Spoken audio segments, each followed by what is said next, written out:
My sister screamed that I was mentally unstable for hiding my income, then tried to ruin my business with anonymous reviews. When I asked why she made a group chat without me during Dad's stroke, she rolled her eyes and said, "We didn't think you'd understand the medical terms." I just stared at her. That was 9 weeks ago. Last night, she locked herself in her apartment and cried so quietly I almost missed it until Paul came by to collect his things. I'm the middle child of 4 kids. My older brother became a cardiologist and my 2 sisters are both social workers. Me? I work in the elementary cafeteria making $11.75 an hour, serving chicken nuggets and chocolate milk. Growing up, my family never let me forget I was the ugly duckling. Every Christmas, my sister Carol would find me in the kitchen helping Mom. "Linda, you need to think bigger. You can't hide in kitchens forever." My big bro Robert would add, "At least get your degree first," while adjusting his Harvard clip. Like, thanks guys. I actually never thought about that one before. Their houses had security systems and 3-car garages. I rented a 1-bedroom apartment near the railroad tracks and took the bus to work. They drove BMWs with heated seats. When we went out for Mom's birthday, they'd order bottles of wine and I'd stick to water. But here's what none of them knew. For the past 15 years, I'd been running a restaurant consulting business out of my apartment. Started when I was 25 with one Excel spreadsheet and a calculator. Built it up through Instagram posts and word of mouth. Nothing fancy, just me analyzing food costs and creating systems until 4 a.m. My client list now included 12 steakhouses and 3 major hotel chains downtown. I charged between $5,000 and $25,000 per project depending on the workload. Last year alone, I cleared $340,000 after expenses. Never told anyone in my family because, honestly, I liked being underestimated. Then Dad had his stroke. Massive one that left him partially paralyzed. No one told me about it. I found out when Mom mentioned it during our weekly phone call. "Your siblings won't be available. They're trying to figure out what to do about Dad." "Oh, what happened?" I asked calmly, because I knew losing it meant Mom would stop giving me information. That's when she said it. "My effing siblings made a group chat without me." I immediately hung up and called Robert.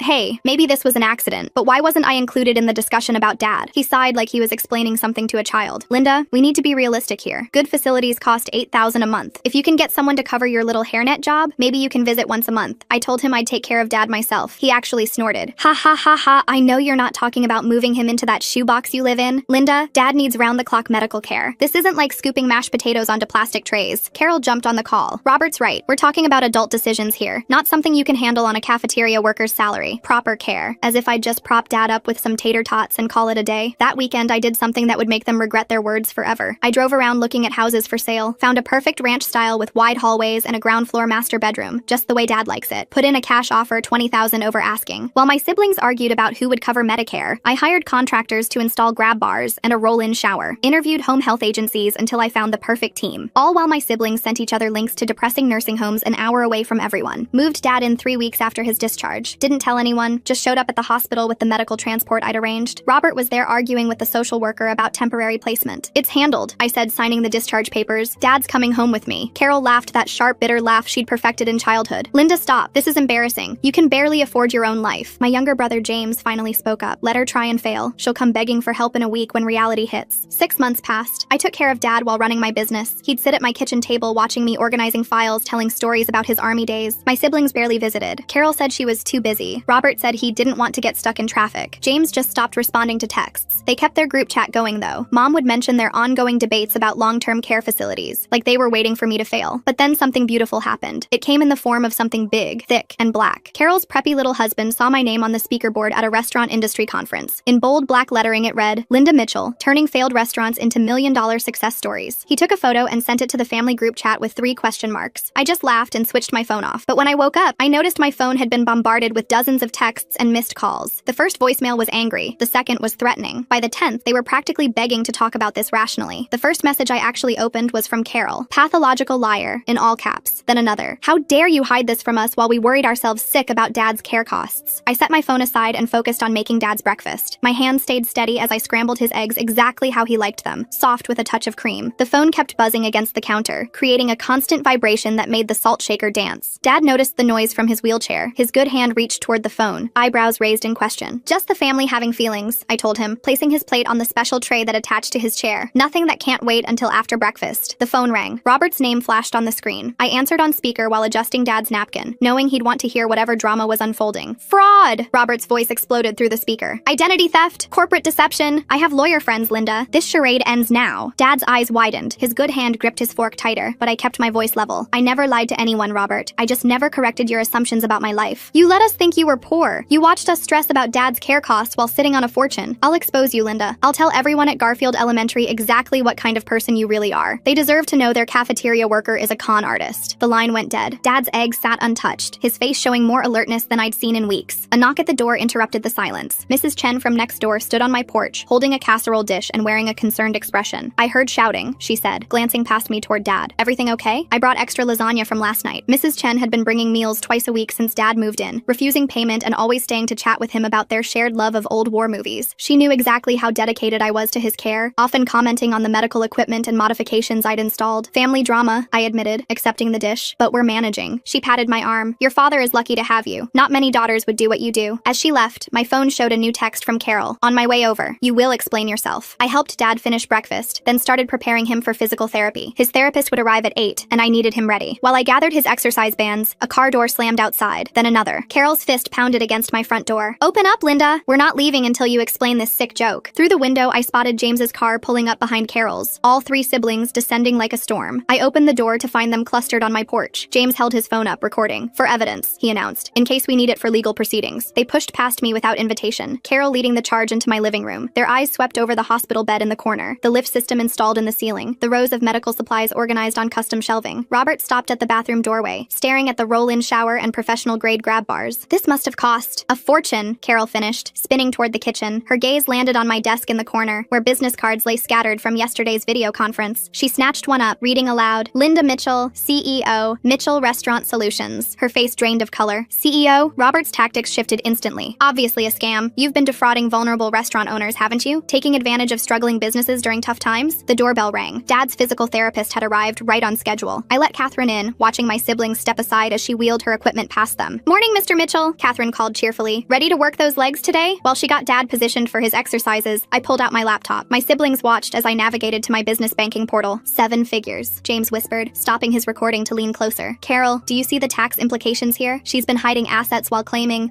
nothing," I interrupted. "I never asked any of you for money. Never complained about being broke. You all just assumed." Carol's phone was already at her ear. "Mom, you need to hear this. Linda's been lying to all of us. She's actually rich. Been hiding money while we've been unaliving ourselves trying to figure out Dad's care." I pulled up our old family group chat on my phone, scrolling through months of messages I'd been excluded from. There it was, their careful calculations of my share of Dad's costs. Based on her hourly wage, Robert had written, "Linda can contribute $73 monthly." "That seems high," Carol had responded. "She has rent to pay on that dump. 50 max," James had agreed. "We can't expect more from someone in her position." I showed them the screen. "This is what you thought I was worth." Well, the family meeting nobody asked for just turned into a surprise episode of Guess Who's Actually Rich. And watching 3 siblings discover their poor sister makes more money than all of them combined is giving me secondhand satisfaction I didn't know I needed. $50 toward Dad's care. Robert grabbed his phone, screenshotting my photo from Garfield Elementary's website. Within seconds, he'd sent it to our extended family group chat with the caption, "Our millionaire sister who's been playing poor." My phone rang. The principal's name appeared on the screen. "Linda, I'm getting calls about some kind of family emergency. Your brother said you needed to be pulled from shift immediately." "There's no emergency," I assured her. "I'll be in for lunch service as usual." "Oh good. You know we can't function without you." "But Linda, is everything okay?" Your sister also called, sounding quite upset. After I hung up, another call came through, this time from my supervisor at the district office. "Linda, I just received a concerning call about financial irregularities. Someone claiming to be your family member said you've been involved in fraud." Carol didn't even try to look ashamed. People deserve to know who they're trusting with their children's food. Catherine continued working with Dad through it all, professionally ignoring the family drama while she guided him through his exercises. Dad's eyes tracked between his children, taking in everything. I closed my laptop. "I need to go see Mom. She deserves to hear the truth from me, not from Carol's hysterical phone calls." "We're not done here," Robert warned, but I was already grabbing my keys, leaving them in my house with Dad and his therapist, trusting Catherine to handle things until I returned. Mom's apartment was 20 minutes away. I found her in tears at her kitchen table, Carol's version of events having done its damage. "How could you?" she asked. "How could you let us worry like this?" I pulled out my phone, accessing 5 years of corporate tax returns, set it in front of her, watched her eyes widen as she processed the numbers. "You paid more in taxes last year than Robert makes in salary," she whispered. "I built this business while everyone thought I was failing," I said. "Started with nothing but determination and the skills everyone mocked me for having." My phone buzzed with texts from 3 different restaurant clients. "Hey, got a weird call about your family situation. Everything okay?" Carol had found my conference speaker bio online. Public information, now being used as ammunition. Another text from Mrs. Chen. "Someone was taking pictures of your house this morning. Thought you should know." Then Dad's nurse. "Your brother tried to question me about your real job during my visit. I told him nothing, but wanted you to be aware." I showed Mom the messages. "This is what they're doing. Trying to destroy what I built because they can't handle being wrong about me." A notification popped up on my phone. A new review on my business's Google page, posted minutes ago from an anonymous account. "Dishonest to own family. If she'll lie to them, what else is she hiding? Cannot be trusted." My biggest client called immediately. "Linda, I'm looking at this review. What's going on?" I explained briefly, professionally, without going into too much detail. He listened, then said, "I'll post our testimonial today. Anyone who saved my restaurants deserves better than this." progress. By the time I got back home, my siblings had left. Catherine was finishing Dad's session, and he looked tired but pleased with his progress. 40% more range of motion than last month, she reported. Whatever you're doing, keep it up. The consistency of care here is making a real difference. After she left, I sat with Dad as he recovered from therapy. My phone continued its assault of notifications. Uncle Pete asking if I needed bail money, former classmates questioning what was happening on social media, more clients reaching out with concern. But Dad's hand found mine, squeezing with his good side. His eyes, clearer than they'd been since the stroke, met mine with understanding. I squeezed back. We're okay, Dad. Let them rage. We know the truth. The next morning brought a new wave of attacks. Carol's Facebook posts about family betrayal and wolves in sheep's clothing had gained traction overnight. Mutual friends were choosing sides, most without knowing the full story. I screenshot everything, the posts calling me mentally unstable and pathological, the comments from people who'd never met me, weighing in on my character, evidence I might need later. At work, serving lunch to 500 elementary school kids, I noticed the whispers among parents volunteering in the cafeteria. Some stared, others avoided eye contact. But Maria, who'd worked beside me for 8 years, stood firm. Anyone who believes that garbage doesn't know you, she said, louder than necessary. 15 years you've been here, never missing a day, treating these kids like your own. The principal stopped by during service. HR wants to meet with you about financial disclosure concerns. I told them it was ridiculous, but I understand, I said, continuing to serve chicken nuggets with a smile. When? Tomorrow at 3. Linda, I want you to know I'm in your corner. Whatever's happening with your family, it doesn't change who you are here. That evening, I installed security cameras around my house. The garbage cans had been moved again, and all the promotional flyers I kept in my car for networking had vanished. Someone was escalating beyond angry texts. Dad watched from his wheelchair as I mounted the cameras, nodding approval. His speech therapy was progressing, and he managed to say, "Smart girl." 3 restaurant owners called that night, offering to write letters to the school board about my integrity. One was the board president's favorite lunch spot. "She saved us from bankruptcy in 2018, the owner told me. Restructured our entire operation. I'll make sure they know exactly who Linda Mitchell really is." The irony wasn't lost on me. My siblings' attempts to destroy my reputation were actually revealing how many lives I'd touched through my work. People were stepping forward with stories of how I'd helped them, testimonials I'd been too humble to seek out myself. But the attacks continued. Someone called Dad's doctor claiming to be reviewing his care situation. The bank notified me of attempts to verify my authority over Dad's accounts. Carol reached out to my first client from 2009, fishing for irregularities in past services. Each attack was met with confusion from the people who actually knew me. My clients, my colleagues, my neighbors, they all saw through the smear campaign. But it was exhausting, playing defense while trying to maintain normalcy for Dad. Then came the breakthrough. During a family dinner where Carol was present, Dad spoke his first clear sentence in months. "Linda, good daughter." Carol stormed out without a word. Robert showed up at the elementary school the next morning during my shift. I spotted him through the serving window, standing in the cafeteria entrance wearing his expensive suit, scanning the lunch line like he was conducting a medical examination. The kids noticed the tension immediately. Several stopped chatting to watch this stranger who clearly didn't belong. I continued serving mac and cheese, keeping my movement steady while Robert approached the counter. He leaned over the sneeze guard, his cologne overwhelming the smell of cafeteria food. I could see him calculating how to maximize the humiliation. He demanded I share what he called the wealth I'd stolen from them. His voice carried across the cafeteria, causing teachers to look up from their lunch supervision. I simply shook my head and continued portioning food onto trays. Robert's face reddened as he realized I wouldn't engage in front of the children. The principal appeared at his elbow, professionally escorting him toward the exit. Robert went, but not before announcing loudly that I'd hear from his lawyers about the family assets I'd hidden. Several parents exchanged glances. The damage was done. That afternoon, James's wife Ashley sent me a private text. She had no idea about any of this, she wrote. The message was brief, but seemed genuine. I filed it away, unsure what to make of this crack in the family alliance. My conference organizer called while I was helping Dad with his evening medications. Next month's keynote was still on schedule, but given my family situation, they could move it if needed. I assured them I'd be there. Dad nodded approvingly from his wheelchair, understanding the importance of maintaining professional commitments. I realized something important while reviewing the harassment pattern. My siblings had only contacted my workplace and neighbors, not my actual clients. They'd found my public speaking engagements but hadn't dug deeper into my business relationships. Their attacks were surface level, based on what they could find through Google searches. 3 restaurant owners independently offered to write letters to the school board about my integrity. The owner of Marcello's, the board president's favorite lunch spot, was particularly insistent. He remembered how I'd saved his family business from bankruptcy in 2018, restructuring their entire operation when they were weeks from closing. Maria organized the cafeteria staff without my knowledge. They quietly coordinated to cover my duties whenever I needed to handle family emergencies. The principal noticed this teamwork, commenting on the loyalty I'd inspired among my colleagues. Dad's physical therapist reported his best progress yet during the morning session. Catherine attributed it to the stable home environment and consistent care routine. His range of motion had improved another 15%, exceeding all medical expectations. I documented everything, knowing I might need these records later. I continued serving lunch daily while managing business calls between shifts. My phone stayed on silent in my pocket, but I could feel it vibrating constantly with new messages. Robert showing up at the elementary school in his fancy suit to confront someone serving mac and cheese is like bringing a tuxedo to a food fight, completely missing the point while overdressed for the occasion. The ability to compartmentalize, developed over years of running a business while working full-time, served me well now. Carol confronted confronted me in the Kroger parking lot that evening. I'd just finished grocery shopping for Dad's special diet when she appeared beside my car. I calmly pulled out my phone and started recording, making it obvious I was documenting the interaction. She ranted about betrayal and deception while I loaded groceries into my trunk. Then something unexpected happened. Her voice cracked, and she admitted she'd always been jealous. The admission seemed to surprise her as much as me. She quickly covered it with more anger, but the truth had slipped out. The local Business Journal editor called the next morning. They'd heard about my story through the Restaurant Association and wanted to feature it in their success stories column. I agreed to the interview, seeing an opportunity to control the narrative. Ashley visited that afternoon while James was at work. She appeared at my door looking uncomfortable but determined. She apologized for James's behavior, explaining she'd been kept in the dark about the family dynamics. We sat in my kitchen while Dad napped, and she shared her perspective on the situation. Mom finally saw the family group chat history when I showed her my phone. She scrolled through months of messages, her face growing paler with each screen. They'd allocated my contributions based on minimum wage. They'd discussed my limitations and realistic expectations for someone in my position. They'd even said I wouldn't understand the medical terms involved in Dad's care. Her hands shook as she handed back the phone. The evidence of how they'd systematically excluded and diminished me was undeniable. She'd been included in some of these conversations, though she claimed not to have paid attention to the details. My clients organized an appreciation dinner without telling me. I arrived at what I thought was a routine consultation to find 20 restaurant owners gathered to show their support. They'd each prepared testimonials about how my work had impacted their businesses. The gesture overwhelmed me more than any of my siblings' attacks. Robert saw my car at the upscale restaurant while driving past. He stormed in, pushing past the hostess to confront me during the client dinner. The room fell silent as he accused me of flaunting my wealth while our family struggled. My clients watched in stunned silence as he revealed more about himself than about me. The owner of the restaurant personally escorted Robert out. Several clients approached me afterward, sharing their own stories of family members who'd resented their success. The incident actually strengthened our professional relationships. 3 families from Garfield Elementary reached out with support. They'd heard the truth from restaurant owners in our community. One parent told me their business existed because of my consultation 3 years ago. Their children attended the school where I served lunch, and they wanted me to know they stood behind me. Carol's husband, Paul, sent an unexpected text. He apologized for the photo that started everything. He hadn't known it would cause this chaos. The message was brief and seemed carefully worded, like he was trying to distance himself from the situation. Mom made a discovery that changed her perspective entirely. While going through old cards, she found ones Dad had written to me over the years. "Proud of my entrepreneur," one said, dated 5 years ago when my siblings were mocking my cafeteria job. "My daughter, the business owner," said another. Dad had known all along and kept my secret. The security service I hired started the next week. I'd found Robert parked outside my house 3 times, just sitting in his car, checking on Dad. While technically legal, the behavior was unsettling. The security company installed additional cameras and began random patrols. The entire cafeteria staff signed a letter supporting me to the school board. Maria had organized it quietly, gathering signatures from everyone who'd worked with me over the years. Even retired staff members had contributed testimonials about my character and work ethic. Carol's Facebook rants became increasingly unhinged. Her posts grew longer and more rambling, filled with contradictions and accusations that made little sense. Mutual friends began distancing themselves, privately messaging me with apologies for initially believing her version. Dad achieved a milestone during therapy. When the social worker visited for a routine check, he managed to write "Linda stays" on the communication board. His handwriting was shaky but clear. The social worker was impressed by the quality of care, noting the professional equipment and detailed care logs I maintained. The local Business Journal published their article. The headline read, "Elementary Worker Builds Consulting Empire While Serving Students." The piece highlighted my dual career and commitment to both roles. My phone exploded with congratulations from clients and colleagues who hadn't known about my cafeteria job. I pulled out my employee handbook from the school district. 15 years of perfect attendance stared back at me from the pages. Not a single sick day taken, despite building a business that required late nights and early mornings. The record spoke to dedication my siblings couldn't understand. Mom's lease expired the following month. She asked to move in with me and Dad, admitting she'd chosen the wrong team. The request came with tears and apologies. I agreed, seeing an opportunity to rebuild our relationship while providing Dad with additional family support. The Restaurant Association board member revealed something disturbing. Carol had called trying to file a formal complaint against my business. She'd claimed I was operating without proper licenses and defrauding clients. The board member had dismissed it immediately, knowing my reputation, but wanted me aware of the attempt. A scheduling conflict forced a difficult choice. Dad's important neurological appointment coincided with my conference keynote. The decision was immediate and clear. I chose Dad, asking the conference organizers to stream my presentation instead. My message about priorities resonated with the virtual audience. "Success means nothing without family who truly supports you," I explained. The stream had more viewers than the in-person event would have attracted. Several new clients reached out afterward, drawn to my authentic approach to work-life balance. Robert's medical practice partners approached him about the family situation. His behavior had become erratic at work, affecting patient care. He'd been distracted, taking personal calls during consultations and leaving early to drive by my house. The senior partners expressed concern about his professional reputation. The school board cleared me of any wrongdoing after their investigation. The HR meeting I dreaded turned into a formality. The board president himself attended, having heard about my integrity from multiple restaurant owners. They apologized for the inconvenience and commended my service to the district. James returned my spare key in person. He appeared at my door one evening, shuffling his feet like a scolded child. He mumbled an apology, barely making eye contact. Ashley had made him come, he admitted. The interaction was awkward, but represented progress. Carol sent what seemed like a final desperate text. I owed them for years of supporting me, she claimed. The message was long and rambling, listing every perceived slight and sacrifice she'd made. The delusion was complete. She'd rewritten history to cast herself as my benefactor. I responded with receipts. Every dinner I'd paid for while they thought I was broke. Every birthday gift I'd given despite my supposed poverty. Every time I'd covered the bill while they complained about my life choices. The evidence was overwhelming and indisputable. The siblings retreated for 2 weeks. The sudden silence felt ominous rather than peaceful. No texts, no calls, no surprise visits. Even their social media went quiet. I knew better than to think it was over. Dad's old friends started visiting. His former army buddies, poker group, and church friends had heard about his improvement. His former pastor told me they'd always known I'd succeed. They'd watched me work multiple jobs in high school, seen my determination even as a teenager. 3 new clients contacted me after hearing my story through professional networks. One was particularly interesting, a country club restaurant where Robert was a member. They needed a complete operational overhaul and specifically requested my services after hearing about my business approach. I presented at the conference about building a business while working class. The audience gave a standing ovation. My story of serving elementary students by day and consulting for restaurants by night resonated with entrepreneurs who'd faced similar family skepticism. Returning home from the conference, I found my siblings' cars in the driveway. Through the window, I could see them surrounding Mom in my living room. Their body language was aggressive, leaning in, gesturing emphatically. They were pressuring her to force the sale of Dad's assets for his care. I walked through my front door to find my siblings in full manipulation mode. Mom sat on my couch, surrounded by Robert, Carol, and James, all leaning in with paperwork spread across the coffee table. Dad watched from his wheelchair near the window, his jaw tight with frustration. Robert held up a document as I entered, legal papers about conservatorship. My stomach dropped, but I kept my expression neutral while setting down my conference materials. The next morning, I received a text from a lawyer friend who'd overheard Robert discussing Dad's conservatorship at the country club. The warning gave me a 2-day head start. Security cameras and random patrols because Robert keeps parking outside like some kind of medical degree stalker. That's taking house calls to a whole new creepy level that nobody ordered. I immediately drove to the courthouse, filing for official caregiving documentation with Dad's enthusiastic consent. His hand was steady as he signed, his eyes clear with determination. Catherine provided a detailed statement about Dad's care quality during our next therapy session. She documented his progress, the professional equipment, and the consistency of his treatment plan. Her medical assessment carried weight that my siblings couldn't dispute. 3 days later, Carol discovered I'd already filed the paperwork. She cornered me outside the courthouse after checking on their abandoned conservatorship attempt. Her face twisted with rage as she hissed threats about this not being over. A local reporter, there covering a different story, overheard the confrontation and started taking notes. The anonymous harassment began the following morning. A note tucked under my windshield wiper read that some people should stay in their place. The handwriting was deliberately disguised, blocky letters that could have been anyone's. Security footage from my new cameras showed a figure in a hoodie, face obscured, but the timing matched my siblings' alibis perfectly. My elementary school colleagues grew concerned about safety. Maria organized a buddy system for walking to cars after shifts. The principal increased security patrols during lunch service. The kids noticed the tension, but adapted with the resilience children always show. A major client crisis erupted while I was dealing with the harassment. Their point-of-sale system crashed during a busy weekend, threatening thousands in lost revenue. I had to manage the emergency remotely while ensuring Dad's safety, juggling phone calls between security company check-ins. The situation forced a difficult decision. I took a week off from the elementary school to focus on Dad's security and my business obligations. The choice felt like letting my siblings win, but Dad's safety came first. The kids at Garfield responded by creating a massive banner reading, "We miss Ms. Linda," that they hung in the cafeteria. Thanksgiving approached with the weight of family obligation. Mom insisted on hosting dinner at my house, declaring that the family needed to face reality together. No amount of reasoning could change her mind. She'd already informed my siblings, who had no choice but to attend or face her disappointment. Carol arrived 2 hours early, ostensibly to help with cooking, but actually to work on Mom. I heard her in the kitchen, twisting the narrative about my deception while I helped Dad with his morning routine. Mom's responses grew shorter and sharper as Carol's manipulation became more obvious. Robert arrived next, immediately pulling out his phone to scroll through old family group messages. He read them aloud, highlighting every joke about my cafeteria job, every dismissive comment about my potential. The irony seemed lost on him that he was providing evidence of their behavior, not mine. Ashley and James arrived together, but Ashley immediately pulled me aside in the hallway. Her hand rested on her stomach as she revealed her pregnancy. She wanted better for her child than the toxic dynamics our family perpetuated. Her declaration of support felt like a small victory in the larger war. The dinner table became a battlefield of passive aggression and barely contained resentment. I focused on serving Dad, making sure he could eat comfortably despite the tension. My siblings picked at their food, the weight of unspoken accusations heavy in the air. Then I did something unexpected. I offered to help with their debts. The words hung in the air like a challenge. Robert's face turned purple as he exploded about not needing pity money. His outburst revealed what I'd suspected. He was over-leveraged, drowning in student loans despite his cardiologist's salary. Carol broke next. Tears streaming down her face, she admitted Paul had left her. He'd watched her Facebook rants, seen her obsessive behavior, and decided he wanted no part of it. The divorce papers had been filed the previous week. Her perfect social media life had crumbled. Dad chose that moment to make his most dramatic recovery statement yet. He wheeled himself to the dining room doorway and spoke clearly. All his children were successful. The words hit differently than intended. Success, he implied, wasn't just about money. James offered the first genuine apology of the evening. He admitted following our older siblings' lead, never questioning their assumptions about me. His confession lacked Robert and Carol's dramatics, but felt more honest for its simplicity. I set one condition for moving forward: respect for all types of work. I would keep my cafeteria job because those kids mattered to me. The work had dignity whether my siblings recognized it or not. My business success didn't diminish the value of serving lunch to elementary students. Robert finally cracked, admitting his resentment stemmed from crushing student loans. He'd assumed I lived free of financial pressure while he struggled despite his high salary. The revelation explained years of condescension. He'd been projecting his own financial stress onto me. For the first time in decades, our family had an honest conversation. Not comfortable, not easy, but real. Years of assumptions and resentments laid bare over turkey and stuffing. Mom watched it all unfold with tears in her eyes, finally understanding the dynamics she'd enabled. Mom announced she was staying with me permanently. Her lease was up, and she'd already moved most of her things. She admitted I was the only one who'd visited Dad weekly before his stroke, the only one who'd made time for family when there was nothing to gain. My phone buzzed with a client text during dessert. For once, I silenced it without checking. Family came first, even difficult family working through years of dysfunction. The business would survive a few hours of inattention. 6 months later, life had settled into a new rhythm. I still served lunch at Garfield Elementary before afternoon consultations. The kids had welcomed me back with handmade cards and enthusiastic hugs. Their parents now knew about my business, but it didn't change how they saw me. I was still Ms. Linda, who knew every child's name and favorite meal. Dad walked with a walker at my second conference keynote. His progress had exceeded every medical prediction, his determination inspiring other stroke survivors in attendance. He sat in the front row, beaming as I discussed building success without abandoning your roots. Mom had become an unofficial part of my business, handling scheduling and correspondence from home. Her organizational skills, previously wasted on managing family drama, proved invaluable for keeping my growing client base coordinated. James brought his baby daughter to visit weekly. Ashley had delivered a healthy girl who would grow up seeing all work as valuable. James had started therapy to address his follower mentality, taking responsibility for his choices. Robert acknowledged me at a medical fundraiser, introducing me to colleagues as his successful sister without qualification. The admission cost him, but he managed it. We weren't close, might never be, but the public recognition marked progress. Carol worked through intensive therapy, addressing the jealousy and resentment that had poisoned her perspective. We exchanged brief texts about Dad's care, nothing more. Paul had been the stabilizing force in her life, and without him, she'd had to confront hard truths. The family wasn't perfect. We'd likely never have easy holiday gatherings or casual sibling bonds, but we'd found honesty. The truth I'd revealed had shattered their comfortable assumptions, forcing growth that should have happened years ago. My business continued thriving alongside my cafeteria work. Clients respected my commitment to both roles, seeing it as evidence of integrity rather than limitation. The elementary school had become a selling point. Someone who showed up daily for children could be trusted with their restaurants. Dad's recovery remained the real victory. He'd regained mobility and speech through consistent therapy and stable care. His eyes no longer held the fear from those early post-stroke days. He was home, surrounded by family who'd finally learned to see each other clearly. The respect I'd demanded wasn't just about my work choices. It was about seeing people as they are, not as we assume them to be. My siblings had learned that lesson painfully, publicly, but thoroughly. The cafeteria worker they'd dismissed had been saving restaurants and building an empire they couldn't imagine. Some nights, reviewing contracts while Dad watched TV nearby, I thought about the path that led here. The years of pre-dawn work, the careful balance of 2 careers, the decision to stay quiet while family mocked my choices. Every choice had led to this moment. Success on my own terms, family who finally saw me, and the knowledge that respect was earned through action, not assumption. The truth hadn't set us free in some fairy tale ending. Instead, it had forced a reckoning that broke us down before building something more honest. My siblings' attempts to destroy me had only revealed the life I'd built and the people who truly mattered. In the end, that was worth more than their approval had ever been. Hey guys, hope you enjoy the content. Subscribe for more content just like this. Lots of videos coming out every day.